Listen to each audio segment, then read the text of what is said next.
હર મહાદેવ, જય શ્રી કૃષ્ણ બધાને। આજે હતો ડે 9 સેલ્ફ ચેલેન્જ। સવારે ઉઠી ફ્રેશ થઈ કરી સ્ટ્રેચિંગ એક્સરસાઇઝ, પછી સ્ટાર્ટ કરી દીધી નોર્મલ એક્સરસાઇઝ। ગરમી ખૂબ જ વધી રહી હતી। વહેલી સવારે પણ ખૂબ જ તડકો આવી જાય છે 8 વાગ્યે।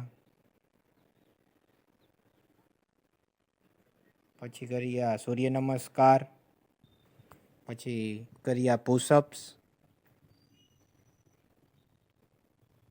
પછી આવી ગયા યોગ મુદ્રામાં।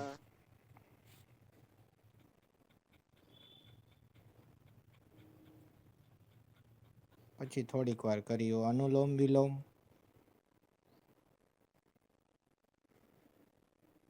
પછી કરી આઈ એક્સરસાઇઝ, પછી તો ડોકી ઘુમાવી દીધી।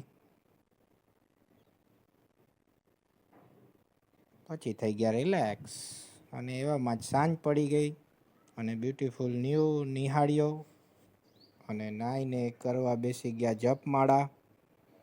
પછી વાંચવા બેસી ગયો શ્રીમદ ભગવદ્ ગીતા। અને શ્રીમદ ભગવદ્ ગીતામાંથી આજે જાણ્યું કે અર્જુને કૃષ્ણ ભગવાનને પૂછ્યું કે આ બધા મારા સગા સંબંધીઓ અને સ્નેહીજનોની હત્યા કરીને જો મને ત્રણેય લોકનું પણ રાજ્ય મળતું હોય તો નથી જોતું। પછી વાંચી હનુમાન ચાલીસા, અને પછી સાંજે ટેરેસ ઉપર કર્યું વોકિંગ।